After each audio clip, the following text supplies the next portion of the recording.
the most frequent diseases that this baby is afflicted with is its lung is not mature.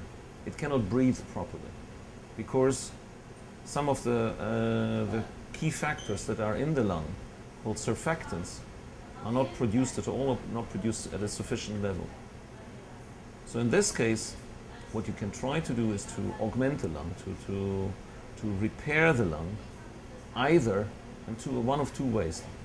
Either you can make small lungs outside the body, then you can try to implant it into the baby, immature baby, or even better, if you can try to coax cells, stem cells or progenitor cells, precursor cells, to turn into lung cells, and then you can inject these cells into the immature lung. So they will take in the immature lung, avoid the problems of foreign tissues or tissues that you want to implant, but talk a cell-based therapy, and then implant them into the immature baby.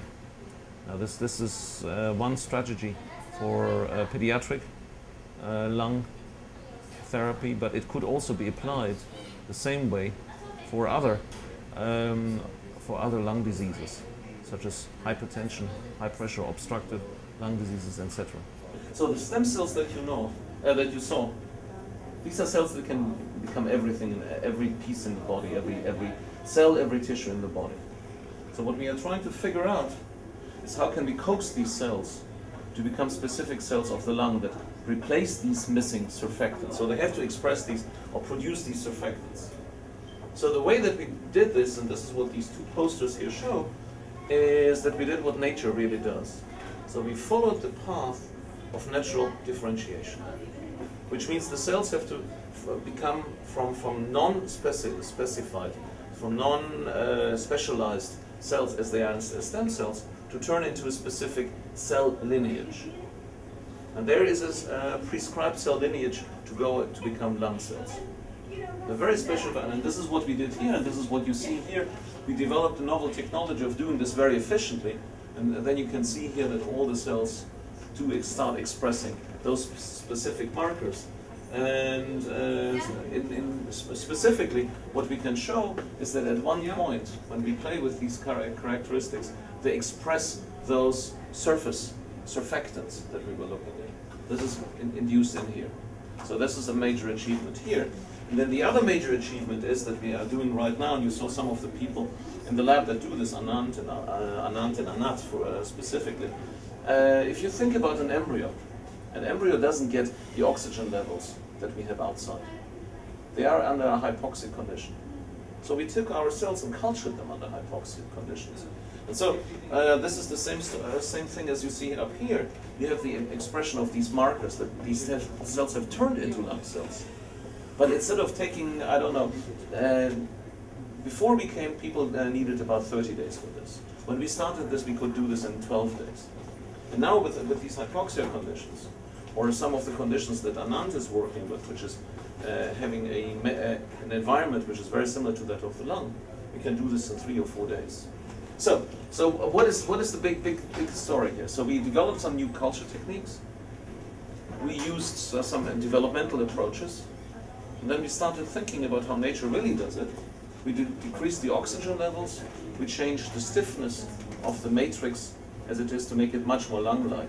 Not something hard like beton or plastic, but made it very lung compliant.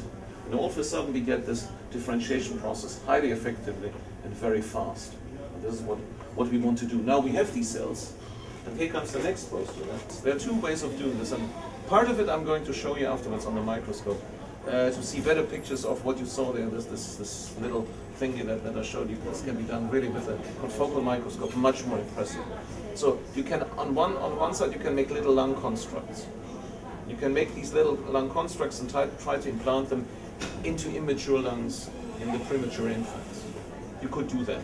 There are lots of complications with this. What about if you don't do that, but rather, let's go one step back. So you can implant them into the immature babies. You could do this, there are lots of complications, but there may be a much better use for these lung constructs. If you can make many of them, and if you can make them fast, then you can generate a high throughput machinery So you can take these lung constructs and put them into 96 or 308 384 well plates, and then you can start looking at drug interactions. So you can use those constructs for drug discovery, for high throughput screening, for toxicity, something that is not really clinical, but is very important for the clinic. This is the one thing that you can do with the constructs. Now what you can do with the cells is something much more clever. Namely, you prepare the cells as I showed you. From the stem cells you make lung cells, and then you take these cells and directly instill them into the lung. And this is what these pictures are showing. So we have taken cells and then injected them on various ways into the lungs. And what these cells show you is that indeed we can inject these cells and they engraft and express those typical lung characteristics. So they can be used as a cell-based therapy to repair premature lungs. That's the story in a nutshell.